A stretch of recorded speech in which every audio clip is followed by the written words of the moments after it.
Netflix, I have a lot of questions. Why is this a thing? Why did Netflix, of all things, choose to make a live-action adaptation of this anime instead of producing another season? This teaser is everywhere, guys. It's on Facebook, Twitter, Reddit. It's freaking everywhere. And fans are not happy. I'm guessing if Fortune still exists, they're probably roasting it right now. Okay, so let's check out the teaser. So this is the upcoming series and they decided to name it Bet, not Kakegurui, because as Netflix said, this is only inspired by the manga and not a direct adaptation of it. Okay, let's check this out. My name is Yumiko, and I've been bad. First 2 lines in and I'm already cringing. What did she say again? She said she's bad? From what I remember, Yumiko is just an impulsive gambler. Well, completely obsessed with it. But it's never implied in the anime that she's bad in a traditional sense. She's not the type to suddenly kick people and hit them with arrows. Or was she? But sometimes you have to do a bad thing to make the world better. This should be fun. St. Dominic's prep goes back 100 years. So, they use a different school in this adaptation. In manga and anime, it's this one. 百科オプライベートアカデミー Not gonna say it out loud because I might butcher it. Here they use St. Dominic Prep, a Western-inspired school, I guess. Parents send their kids here to learn what it takes to run the world. CEO. Wait, is this supposed to be Kirari? So, they decided to cast a random white woman, gave her a blue lipstick, and call it a day. I mean, look how different she is from the source material. They didn't even try to match her hairstyle. And you know what's worse? This has been done before. Like, have you seen the Japanese live-action version? Okay, to be fair, they're not even trying to stick with the plot. So, yeah, like Netflix said, it's just inspired and not a direct adaptation. Okay, whatever. Dictators. And that's her twin, right? That's Kirari's twin. Okay, like I said earlier, the design doesn't make sense. In the anime and manga, you can clearly tell that they are related just by looking at their hair. But seeing them side by side in live action, I don't know, man.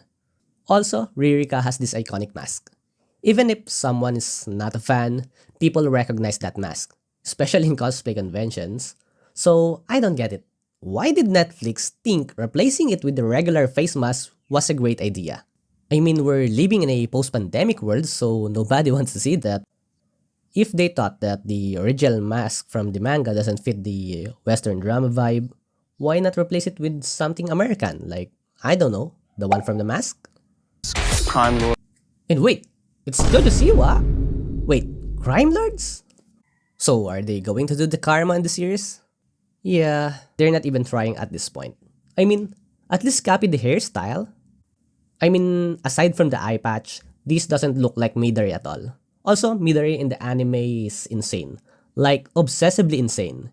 If you think Yumiko's insane, multiply that by tenfold and you get Midori. This one, she doesn't even give off that vibe. She's more like the type that would dance on, I don't know, in an island at midnight. But it's not the classes that change you. It's the gambling. Okay, I have few concerns. Look, I won't make a joke here because this is a sensitive topic, but this is Ryota. He is the male MC. And Netflix cast a black actor for the role. Not a bad choice, I guess. But if you know the context behind the story, it gets dark real quick. No pun intended. So if you're not familiar with the series, the very first scene in the anime is that Ryota is being treated like a slave. He's acting as Mer's pet dog because he accumulated a ton of debt. This comment kinda sums it up. They do realize that the main plot of this show is about losing a bet is equals to becoming a slave. And they were genius enough to cast a black dude as that character. Okay, maybe Netflix is trying to do the whole Disney route with diversity and inclusivity, but damn. Twitter's gonna explode once this drops. What an interesting take, Netflix. You sure did gamble with this one. Classes that change you. It's the gambling. Your winnings are everything. Here's the Adult Wednesday Addams. Top 10 get into student council. They play like assassins. Wait, Midari is insane, not a wolfkin. Teachers and students vanish. Dead, alive, nobody knows. That sounds fun. She's insane. Okay, now, that's something Yumiko would say. At least they didn't butcher that one. My parents. They went to St. Dominic's. One of these people murdered them. Okay, I think they're going in a different direction here. At least for me, this feels like this is the part where the story diverges from the manga. I mean, I can feel it. Yumiko isn't someone who seeks for revenge. Even if someone off their parents or whatever, I'm pretty sure that she'd just challenge them to a gamble instead. And I'm gonna find out who. So you're some type of pro gambler, here to beat everyone and take their money. No. Not their money. I'm a killer, they're perfected.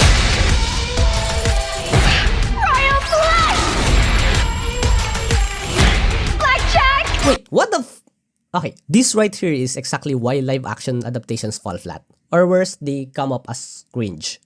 In anime, they can get away with over-the-top expressions because, well, it's animated. Kakegurui basho! Watashi no te wa buta da yo! Basta! But when real people try to pull that off, you either look awkward or someone's gonna ask you if you need medical help. But hey, at least the CGI text looks good though.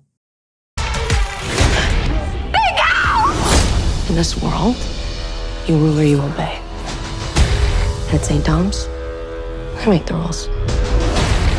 We're just getting started. Wait, why are they fighting? Okay, like I said before, while both of them are insane, they don't deliberately try to hurt each other outside of gambling. While Midari loves dangerous games that might cause pain, they don't just throw hands for no reason. And what's with this scene? What is this now? Hunger Games?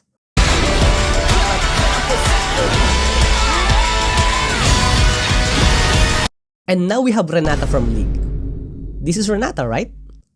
Or Urgot? Okay, so that's Beth from Netflix. So, like I said before, Netflix claims that this is only based on Kakegurui, not a direct adaptation, mind you. But yeah, obviously fans aren't happy with this one. I mean, just look at the like to dislike ratio. Also, if you check Twitter, the comments are wild. And people are comparing this with the anime and Japanese live action version. Yes, it already had a live adaptation, so I don't know why it made sense to make another one. And that series, it was actually good. They stayed faithful to the source material, from the story, to the casting, even to their appearance. So, seeing Netflix come in and butcher it like this, I don't know, it feels like a huge cash grab. I mean, it's cheaper to make a teen drama than to produce an entirely new anime season, which fans have been begging for years. You know what this garbage reminds me of? It's the westernized live-action adaptations of Avatar, Death Note, and Dragon Ball. Like, I remember watching Dragon Ball Evolution when I was a kid, and I cringed hard when they made Goku a freaking schoolboy. Anyways, that's all for this vid. Apologies for my voice as I'm still recovering from a fever, and if you got thoughts about this, feel free to drop them in the comments. If you're into this kind of content, feel free to subscribe, and I'll see you next time.